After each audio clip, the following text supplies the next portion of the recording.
Hello, what's going on? This is RJ Game News USA here, and today we're going to go over the Metacritic scores for South of Midnight, a game that was released today on the Xbox Series X, and we're going to talk about it. So, right off the bat, I'll tell you, this game did not interest me, it did not excite me, I wasn't very excited for it. It's got a 77 overall on Metacritic, with 54 positive reviews and 22 mixed out of the 76 overall reviews from the industry. So overall, you're looking at a game that is slightly below the average 80 of a Metacritic score that you do see. And we're going to get into the reasons why. But first, please remember to like, share, and subscribe if you would like to. So let's start with the people who gave it a perfect score. It had 2 perfect scores. The Daily Wire said, different, fun to play with loads of collectibles to find and a deep story that thrills at the heart. South of Midnight is the video gaming gem of the year so far. Games Hub, with their perfect 100, said South of Midnight is an incredible experience and a rare fantasy adventure that grasps deeper themes wholeheartedly, telling a story that is cinematic, dynamic, beautiful, and heart-wrenching at every turn. Well, that's a little wild because we know Xbox for a while has been wanting more cinematic single-player games to compete with PlayStation. The only difference is PlayStation cinematic single-player games seem to be getting in the 90s on Metacritic, while Xbox is stuck in the 70s. So, we'll continue. We got a 95 from Gaming Trend, saying South of Midnight is a master class in picking a theme and sticking to it all the way through. True. It does stick with its theme. But we just seen Adamfall also get around this score on the Metacritic scale. And that game also had a theme. A game needs more than a theme, guys. It needs more than a theme. Player 2 with a 91 says, South of Midnight has so much soul that the specifics don't matter. Okay, I'm throwing that review right out. You can't say that about a video game and give it over a 90. That's ridiculous on its face. We got a few 90s here, including Pure Xbox, who says, for me, South of Midnight is a bit of a triumph and exactly the sort of thing I want to see more from the Xbox Game Studio. It's not perfect and its combat mechanics are a bit lacking, but the game has to be so much about soul and personality and charm that it's hard enough to fall in love with. Again, that will get you far. I don't believe it gets you to a 90 far. If your combat's not good, you cannot be a 90. Period. Full stop. If you are a game. Can't. Just cannot, can't. Press Start Australia with an 85, saying, with a thoughtful message, soulful world, and beautifully imaginative design to push things along, Compulsion delivers a classic adventure seemingly beyond their weight class with South of Midnight. It's the exact exclusive, story-driven diamond in the rough Xbox has needed. Well, again, most of these scores don't reflect that. Most of these scores below this are going to reflect otherwise. Game Informer gave it an 85. Games.ch with an 83. Saying, both look and sound are truly excellent. Be it the design of the various locations of the game, the performance of the actions bringing it to life, or the absolutely fantastic soundtrack. If you allow yourself to get immersed in a world of South of Midnight, you will be happy. Why only an 83? That read like a perfect review and they only gave it an 83. Where's the negatives? IGN with an 80. saying, South of Midnight is a straightforward but well-executed action-adventure game on the surface with a simple but satisfying mix of combat and platforming. It's focused, filling out a 12-hour runtime nicely without dragging or relying on unnecessary padding. Seems like a pretty solid review there, a pretty glowing review, and an 8 out of 10 from IGN, who can be tough graders at times. I do think if you have Game Pass, you should absolutely check this out. It's 12 hours. Have fun with it. I mean, I certainly wouldn't pay money for this, but if you got Game Pass, it doesn't hurt to download it. I don't think it would. Lots of 80s. GameSpot also with an 80. I'm not going to read their review, though. Lots of 80s here. Hobby Consoles with a 78. South of Midnight establishes itself as a good platform adventure that is enhanced by a deeper than expected narrative and an absolutely captivating artwork.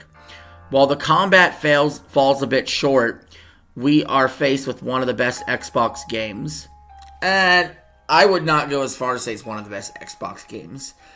But we have heard multiple complaints about the combat. It's a shame they couldn't get that right, because combat's going to be a lot of the gameplay. And if the gameplay is not right and the gameplay is not good, I don't care how much soul, how much charm, what your story is. It's a flaw. It's a flaw. It's like you're eating a really good Mexican meal and then there's a dead fly in there. It's kind of shits on the whole experience a little, don't you think? Let's see. We got some 75s here. Who do I want to give it to? Vandal saying, just for the research and exposure to Southern myths through a story about things that truly matter, and with the soundtrack you'll find yourself humming, it might be worth diving into South of Midnight, a game that is both light and shadow. No doubt more light in the end. That's pretty positive for a 75 review. I'll say that. Now we're going to get into the mixed reviews. A 70 from Games Radar Plus saying South of Midnight is charming. Action-adventure experience that's perfectly happy to play it safe. Nods to folklore and the Southern Gothic tradition are well conceptualized through mechanics, lore, and environments, even if the areas in the narrative seem ordinary. It's mostly a positive review for a 70 right there, I would say. The Gamer and IGN France also gave it a 70. V Games, Inversed, GamesOver.gr, GamePro Germany, Digital Trends, all 70s. Yeah, lots of 70s here. But let's get into the 60s. Some of them are familiar, of course. Talk about them here in a second. But a 65 from Critical Hits, saying South of Midnight is a game with an interesting story and a distinctive art style, but the gameplay itself is fairly standard at best and irritatingly repetitive at its worst. Whether in combat or exploration, the overly talkative protagonist hurts the experience. Wow. That's some interesting insight. You got an overly talkative protagonist. You have repetitive mechanics in the game where it's hard to be repetitive when you only have a 12-hour runtime. So that is concerning. And how about VGC and Eurogamers dropping the 60s? I mean, of course Eurogamer, they're always giving out 60s. They don't love anything. What do they have to say? Clearly the aim here is to make something broad to bring this story and its amplification of Southern culture to as many people as possible. But the process of joy is more rewarding interactivity or more uniquely defined identity beyond the familiar. That review read like a fucking retard. Let's go to VGC's 60 review. Saying South of Midnight is a gorgeous adventure with wonderful performances, striking visuals, and solid platforming gameplay. Its combat, however, is repetitive and reductive in equal measure, letting the overall package down considerably. And yeah, we heard those criticisms already about repetitiveness. It's hard to be repetitive in a 12-hour game. That's not very good. Game Rant, True Achievements, and The Guardian also gave it 60s. The Guardian 60 saying, and they're always pretty low on scores too, saying what you're left with this game is whose best ideas are all optics.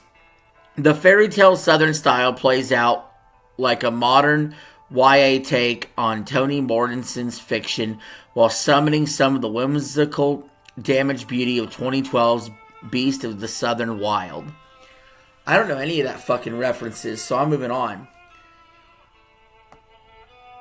Noisy Pixel with a 55, saying South of Midnight feels like a game that wanted to soar but never really left the ground. Woo! It's undeniably gorgeous and hints at a level of creativity that under better direction could have been led to an unforgettable adventure. However, this has undercooked combat. Man, Noisy Pixel laying the hammer on this game. No mercy. But the low score goes to Metro Game Central with only a 50. So that's almost a bad review on Metacritic. Just 1 point lower would be in the red. Saying an extremely workmanlike throwback to early generations of platform adventure that completely wastes its interesting setting and gorgeous visual design. And you cannot get much harsher than that to say you wasted a design, you wasted a setting on a crap game, essentially. Wow, got some big negatives here. This is all over the board. Everything from a perfect score to a 50, a 77 overall. Just lots of mixed opinions about South of Midnight. I'm not really interested in it. Let me know in the comments below, are you guys going to play South of Midnight? And if you did, what did you think of it? But until next time, peace, I'm out. Have a good one.